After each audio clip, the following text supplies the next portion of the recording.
വിഷബാധയും അതുമൂലമുണ്ടാകുന്ന മരണങ്ങളും തുടരെ തുടരെ വന്നുകൊണ്ടിരിക്കുകയാണ്. വളരെയധികം ശ്രദ്ധിച്ച് പ്രതിരോധിക്കേണ്ട ഒരു രോഗമാണ് റാബിസ് അല്ലെങ്കിൽ പേവിഷബാധ. അത് എങ്ങനെയെന്ന് നമുക്ക് നോക്കാം. ഒരു മൃഗത്തിന്റെ കടിയേൽക്കുകയോ മറ്റു രീതിയിലുള്ള സമ്പർക്കം ഉണ്ടാവുകയോ ചെയ്തതിനു ശേഷം നമ്മൾ ശ്രദ്ധിക്കേണ്ട കുറച്ച് പ്രധാനപ്പെട്ട കാര്യങ്ങളുണ്ട്. നായയുടെ കടി അല്ലെങ്കിൽ പൂച്ചയുടെ മാന്തൽ തുടങ്ങിയവയൊന്നും നാം അശ്രദ്ധമായി കൈകാര്യം ചെയ്യേണ്ടതല്ല. പലപ്പോഴും മൃഗങ്ങൾ നമ്മെ കടിക്കണമെന്നില്ല. അവരുടെ പല്ലുകളോ നഖങ്ങളോ നമ്മുടെ ശരീരത്തിൽ ഉണ്ടാക്കുന്ന ചെറിയ മുറിവ് മതി പേവിഷബാധയിലേക്ക് എത്താൻ.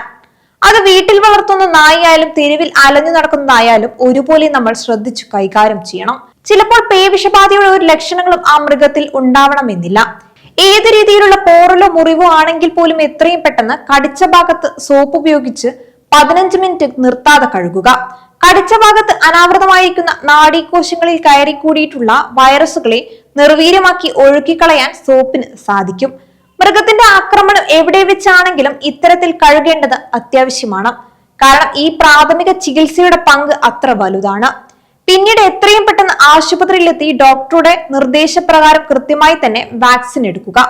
നമ്മുടെ ശരീരത്തിൽ പേവിഷത്തിനെതിരെയുള്ള ആന്റിബോഡികൾ ഉൽപ്പാദിപ്പിക്കുക എന്നത് വാക്സിന്റെ ദൗത്യം. എന്നാൽ ആദ്യ വാക്സിൻ സ്വീകരിച്ചു കഴിഞ്ഞാലും ആവശ്യമായ അളവിൽ ആന്റിബോഡി ശരീരത്തിൽ ഉണ്ടായി വരാൻ ദിവസങ്ങൾ വേണ്ടിവരും. അതിനാൽ കൃത്യമായ ഇടവേളയിൽ വാക്സിൻ സ്വീകരിക്കുക. ആഴത്തിലുള്ള മുറിവുകൾ, വലിയ മുറിവുകൾ, നാഡീകോശങ്ങളുടെ സാന്നിധ്യം കൂടുതലുള്ള ഇടങ്ങളിലുള്ള മുറിവുകൾ എന്നിവയിൽ ശരീരം ആന്റിബോഡി ഉണ്ടാക്കാൻ എടുക്കുന്ന സമയത്തിനുള്ളിൽ തന്നെ വൈറസ് നാഡീകോശങ്ങളെ ബാധിക്കാൻ സാധ്യതയുണ്ട്. അങ്ങനെയുള്ള അവസരങ്ങളിൽ മുറിവിൽ ഉണ്ടാകാൻ സാധ്യതയുള്ള വൈറസുകളെ നിർവീര്യമാക്കുന്നതിനായി മുറിവിലേക്ക് ഇമ്മ്യൂണോഗ്ലോബുലിൻ എന്ന മരുന്ന് നൽകണം.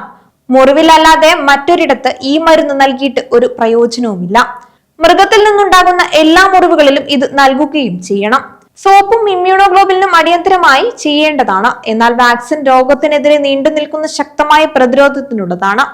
വാക്സിൻ എത്രത്തോളം ഫലപ്രദമാകും എന്നത് അതിന്റെ ഡോസ്, വാക്സിൻ എടുക്കുന്ന രീതി, എടുക്കുന്ന ഇടം തുടങ്ങിയവയെ ആശ്രയിച്ചിരിക്കുന്നു. ഇത്തരത്തിൽ എല്ലാ രീതിയിലും നമ്മൾ ശ്രദ്ധിച്ചാൽ പേവിഷബാധയെ നമുക്ക് തരണം ചെയ്യാം.